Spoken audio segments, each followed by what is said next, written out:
Buongiorno a tutti. Good morning, everybody. I would like to start with a presentation of a very special guest. In the marketing, there is a before and an after. The before is probably connected to the Kotler books, where marketing is more anecdotes than science. Then other books, part 1, part 2, of how brands grow. The co-author of this book is here, Jenni Romaniuk, and I am very honored of introducing her, also because she was the responsible for the project of Tuscan tourism development, and I would like her to introduce it. Jenni, you have the floor. Hello, everybody. Welcome. Thank you for giving me the opportunity to speak to you today. I'm so disappointed I can't be there in person, but travel as it is can be a little bit challenging, particularly for us in Australia. But today I'm going to talk to you about mental availability and just a little taste of why we think this is a really important branding idea for people to understand and for marketers to manage. Now, I hope you've all had your coffee this morning, because I do have a little bit of a test at the start. So it's a quick quiz. All right, it's not a hard one though. What is the shape of the Earth? Is it A or is it B? Okay, now I can't see you all, but can I just have a show of hands for those who say A? Anyone for B? Okay, well, you're probably thinking, well, that was a pretty easy, obvious question, but we do remember there was a time when that wasn't easy, wasn't obvious. A few people have known it for a long time, but it wasn't widely distributed knowledge. So now let's talk about how brands grow. So, similar sort of quiz. How do brands grow? Do they grow by getting more customers? Do they grow by focusing on building loyalty and getting more out of the customers they've got? Or is it a choice you make depending on, and how well you achieve that depends on how good you are as a marketer? Now, again, if we're in a room together, I'd do a show of hands, but because we're not, I'll shortcut it too, that the science tells us there is one answer to this, and that is that brands grow by expanding their customer base and getting more customers. Now, I'll give you a little bit of a taste of the evidence that underpins this through this law of double jeopardy. Now, this law has been around for quite a while. It was first discovered in the 1960s. But what it tells us in marketing is that it's normal for small brands to suffer twice. That's the double and the jeopardy. Small brands have many fewer buyers, visitors, whatever you're counting there, who are slightly less loyal. So that's our two drawbacks that small brands have. To show this in numbers, here's a couple of food brands that might be familiar to you. If we look at the number of customers they have, we can see that they're about 2.5 times the number of customers. But if we look at a loyalty metric, this is the number of times those customers bought, we can see that there is variation, but it's much less. If you're the smaller brand, you have many fewer customers who are slightly less loyal. Now, we also see this in tourism travel too. So here's an example, and this is some data from about 1,600 high net worth consumers across Asia and the USA. And I isolated out the European cities, and what we were asked were, which ones have you visited in the last 12 months? And this was the proportion of people who had visited each city in the last 12 months. They were asked, what's your intention to visit in the next 12 months? So you've been to Paris in the last 12 months. What's the intention to visit in the next 12 months? And there we can see it follows a similar sort of pattern, but there's much less variation. So if you are Cannes or Saint-Tropez, you have fewer visitors who are less likely to revisit you. And it's not just visitation, it's also things like word of mouth as well, any sort of attitudinal variable. So this is the proportion of people who would talk positively about the brand. And again, you can see if you're a big brand, you have more people who will revisit you again and talk more positively. And if you're a small brand, you have a much smaller number of visitors, but those that do come are also slightly less likely to revisit and talk positively. Now, this is just one example of the wide body of evidence that we have about how brands grow, because the outtake of double jeopardy is that you can't grow without getting many more customers who will become slightly more loyal. Now, I don't have time to concentrate on that today because I've only got a short amount of time, but I want to talk more about how to grow brands. And how to grow brands, there are two big levers that we think are really important. The first is what we call mental availability. That's about being easily thought of. The second is physical availability. That's about being easy to find and buy or easily bought. And bringing those two together is how we grow brands. But I'm going to focus today on mental availability, as I promised at the start. How do you grow mental availability for destination brands? Oh, before I do that though, I will talk a little bit about why mental availability is really important. It's really important because it is the first big step in a brand getting selected. Now, if you think about most choice situations, think about them, you'll find there are hundreds of options available. You know, there's lots of different options. Pretty much every category has a wide range of options. Up to 4 might be thought of in any particular buying situation. 4 is actually a pretty generous number. Often it's less, but let's give it the benefit of the doubt. And out of that, one gets selected. So if you were one of those hundreds of options that didn't get selected, where was it most likely you failed? You didn't make it? Well, the answer is actually here. The vast majority of options in any market don't get bought because they weren't actually thought of or mentally available at the buying situation.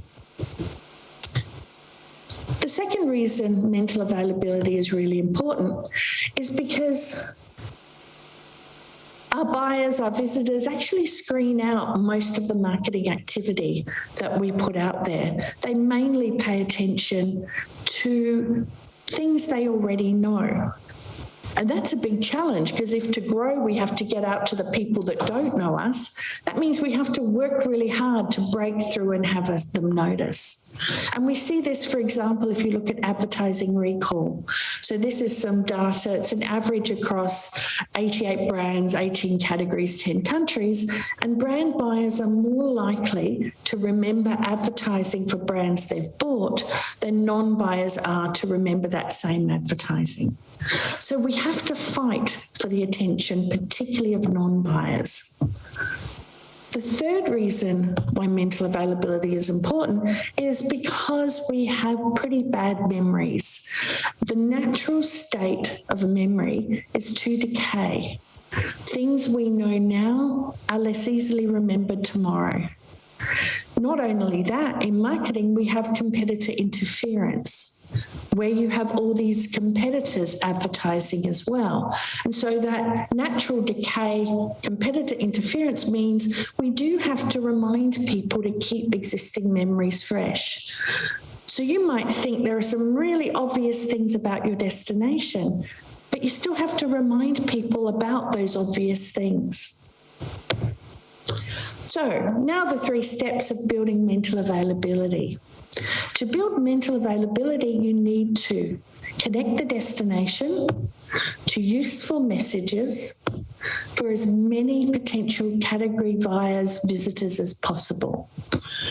And that comes down to 3 areas: branding quality, messaging quality, and media quality.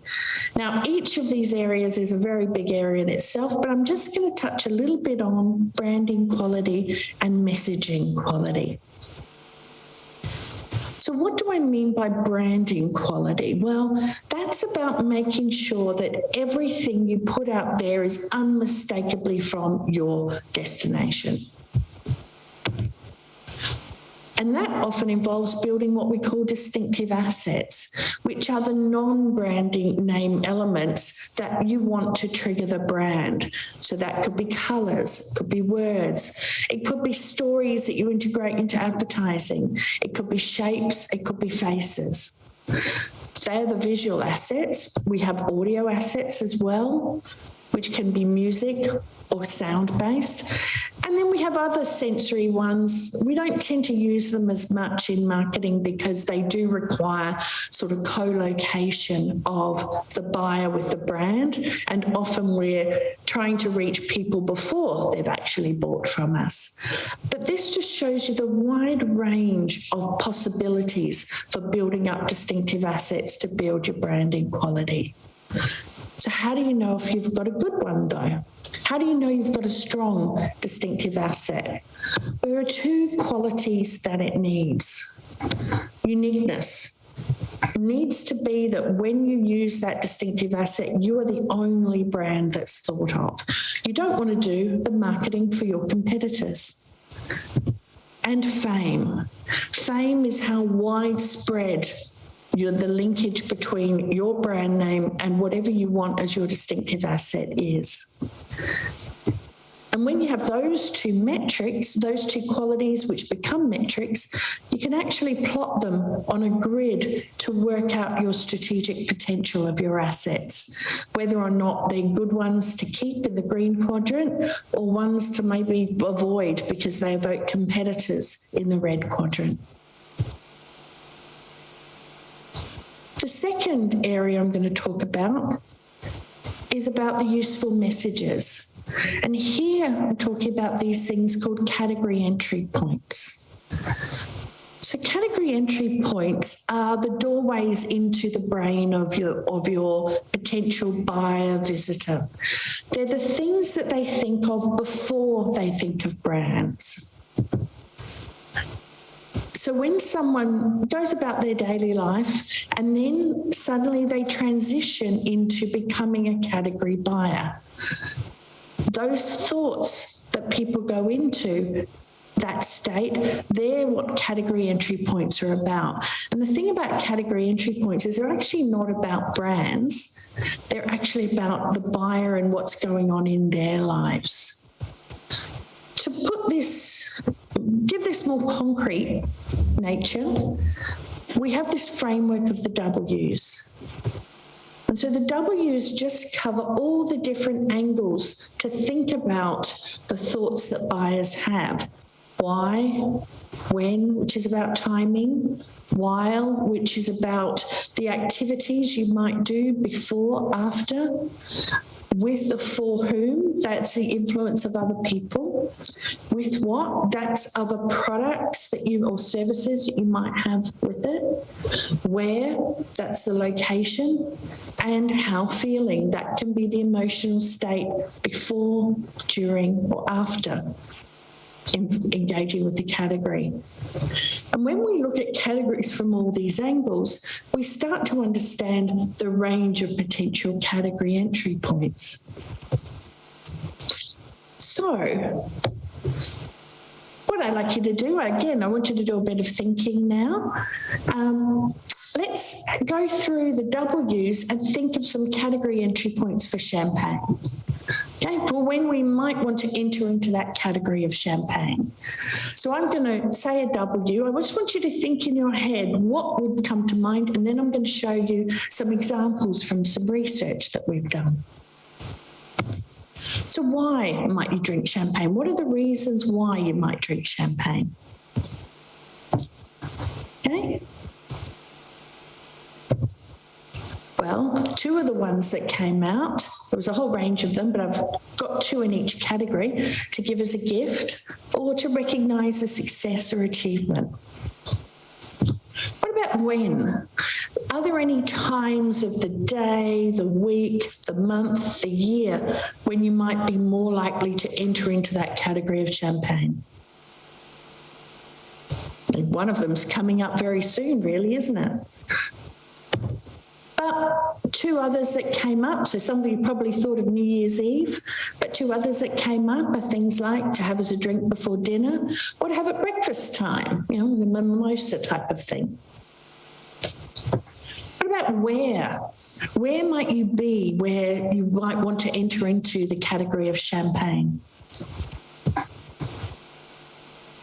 Again, there's probably an obvious one here. A lot of people think of a wedding, but also people drink champagne in a bar and a nightclub as well.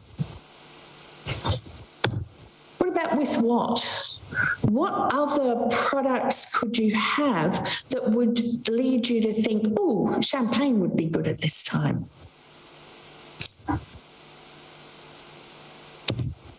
Well, canapes, appetizers is one, and with brunch was another option that came up.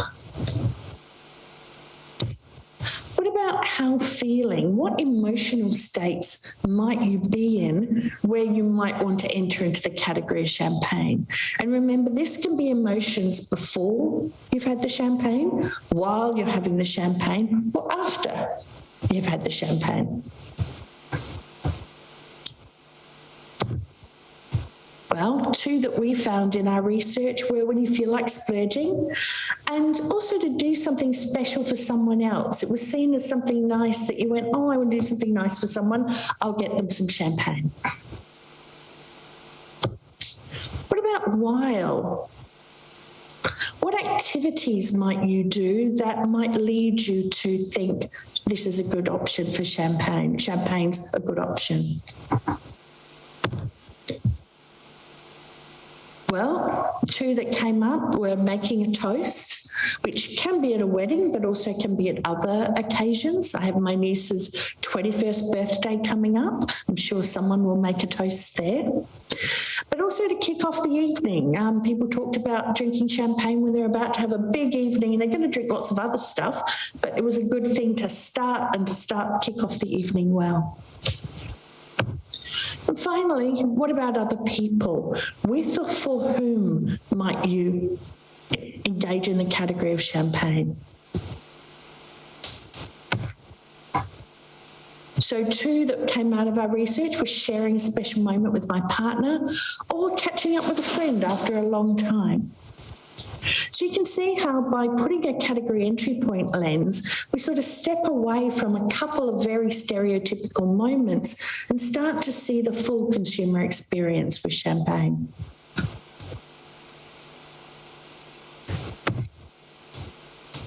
And if we look at something like vacation category entry points, here's some examples that come out of the research that deal with different types of Ws.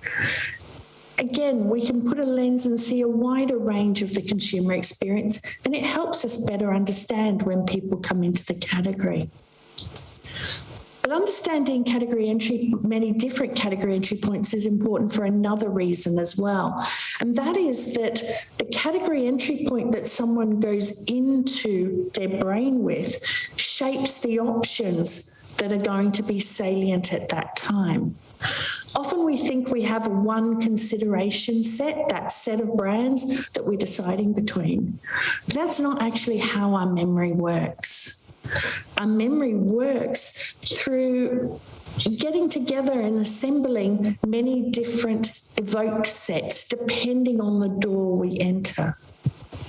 So here's an example. So this is a female from Italy. She's aged 30 to 39 years. And these are real responses from her to different category entry points in terms of the different options she thought was suitable. So you can see here that when she's thinking about being curious, new places, learn new things, there's 6 different options there that she would think of. However, for a romantic destination with someone special, that narrows down to 2 of those options, and only one of them, Paris, is in both. If we take a third option of vacationing with friends, suddenly we have a different set coming up. And then again, with the 4th category entry point, we have a different set of brands. So you can see this is just 4 of possible category entry points. This person has different brands, different numbers of brands, depending on what doorway she goes into her brain.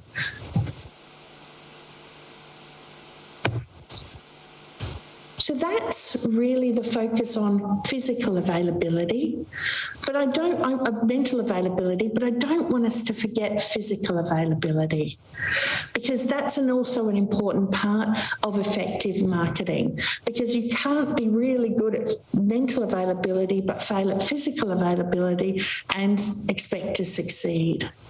So I'm just going to leave you with the 3 pillars of physical availability so that you're aware of those as well. And they are presence, which is about being where buying is happening, being in the right channels so that when someone is got you in their brains, they can easily act upon that. Prominence, which is about standing out in the shopping environment, because often those shopping environments where people are selecting, there are competitors as well. And if there's not competitors, there's still other things that can distract attention away. And you want to make your brand as easy as possible. So you go, hey, I'm over here. And the final area of physical availability is about making it easy for someone to select a particular offering from you, having a portfolio that is wide enough to cover all the suitable options, but not so wide that it is ineffective cost-wise or just overwhelms people because they have too many choices. All right, so that's it from me today on mental availability. If you do want some more information on what I've talked about today, please go to our website, or there are also some books available. But thank you.